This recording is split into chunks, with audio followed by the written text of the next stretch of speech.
Hello, my name's Nick, and it was a couple of years ago my wife said to me, could we have the house a little bit bigger? And this is what it's got me into. It developed into building an eco-friendly house in every way we can, very low carbon materials, and a house that looks after itself in terms of energy. And of course, we've got the water. One of the issues here is we have hosepipe bans for months every year, and it is a nightmare for the garden in particular, which is something we'd like to really enjoy. But this will also be running our toilets and washing machine. In terms of future-proofing the house, it's definitely an advantage. We have a lot of problems here with the road being continuously dug up over the years we've been here. The water gets cut off, and that can be 2 days, the odd day here, the odd day there. I guess both of us have always cared about the planet and the community, and just trying to make the world something that's going to survive for our grandchildren and great-grandchildren. The vision for it was based on that, and we looked at how we can keep the carbon as low as possible. It's the world's biggest problem at the moment. We wanted to do our little bit towards that and make that difference.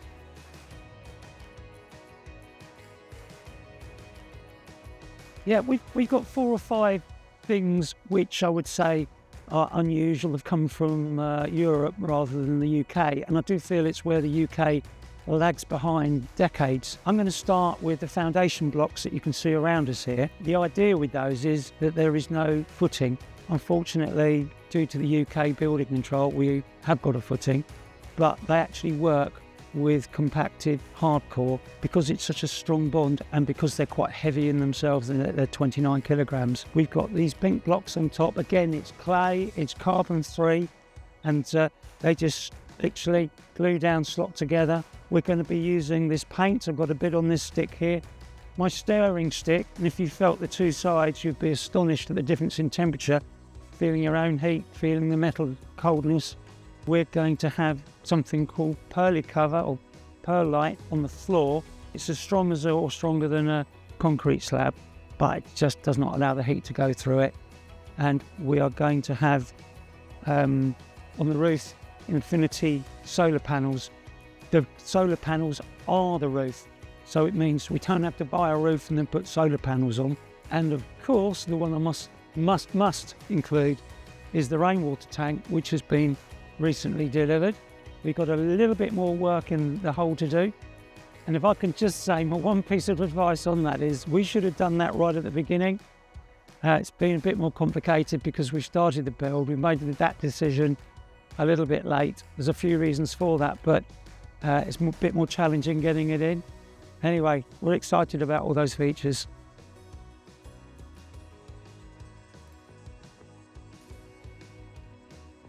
Well, you're asking me about challenges.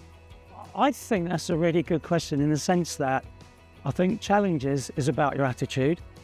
If you're the sort of person that thinks, that's a problem, I'm going to do that, oh my word, don't do it. If you get up in the morning and think, what's the challenge going to be today, then doing these projects is for you, because that's how it is. Some of the biggest challenges, funnily enough, dealing with professionals coming in and getting it wrong and then having to correct it.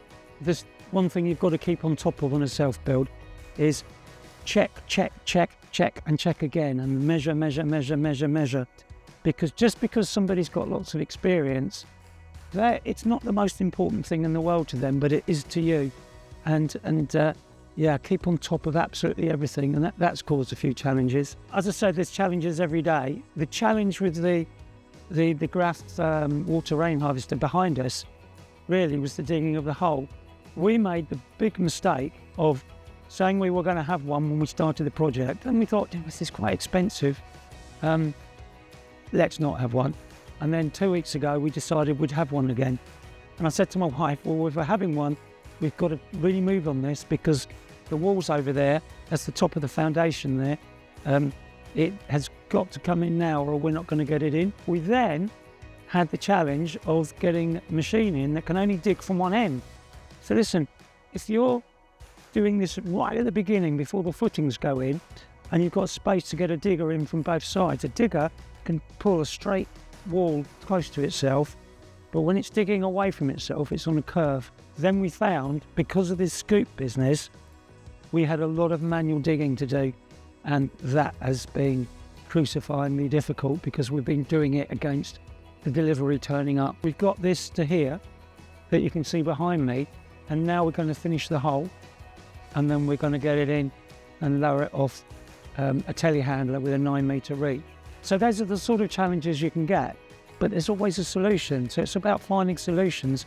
You've got to expect the challenges. Probably the biggest challenge was actually getting the materials here, because we had to have an articulated lorries coming in a country lane, and the problem here is they just can't stop very long.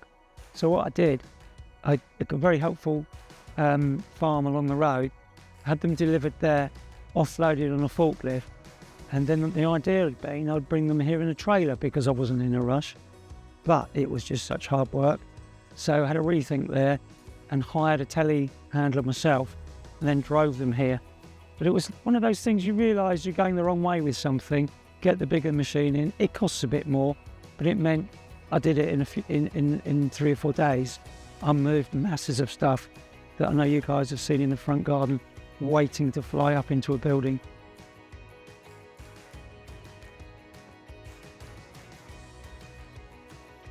You're asking me about benefits of the materials we're using. I think it's important the benefits aren't just for us, but it ultimately will mean we're going to have such a lovely warm home. In fact, we joked about the fact we're going to have the warmest home in the southeast with hardly any heating on, and it'll be amazing. But with thinking this is the way everybody should be going, we should be building with these materials that mean the environment is not being continuously destroyed with more and more carbon being pumped into it. The materials are slightly more expensive than building with traditional materials. However, you saw on my demonstration of these blocks how fast you can build, but can I mention now about the cost? I reckon the whole build is going to save me, doing it myself, about 100,000, and that would be over a couple of years. That's massive to me, but I do appreciate we paid a little bit more for the materials, but we couldn't afford it at all if I wouldn't do it myself.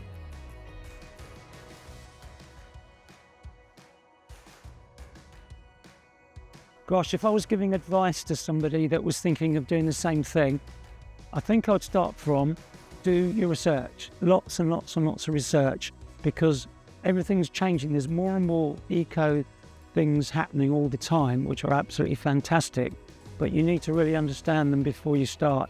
You need good people to talk to. Don't get put off by all those negative people who've never done it. Do talk to experts. We made one mistake, was having an architect that was a friend. Really, we should have still done our due diligence on him to make sure, what other things have you built? Make sure you're dealing with people that have really done it already. So ultimately, if you ask me, should you do it yourself? Well, if you're fit and healthy and young like me, I'm only 25, you've got the energy, go for it. But remember, you're going to get challenges every day. And if challenges every day are a problem for you because you're not that positive person that wants to take on challenges and you see them as problems, it's probably not for you. But if you're a positive person, you've got some time and you've got the money that will go so much further in going into that building you're doing, you should end up with a fantastic result. But you've got to learn from the people who already know. Consequently, one of my best friends is YouTube. When you look at YouTube, there are some fantastic tutorials out there, people showing you how to do this, that and the other. Always watch lots of different ones. You get different tips from different people, and in particular, make sure you've watched enough, because sometimes it might be somebody, perhaps like me, who's learning, trying to tell you how to do it. You want to have the experienced people, and it's invaluable.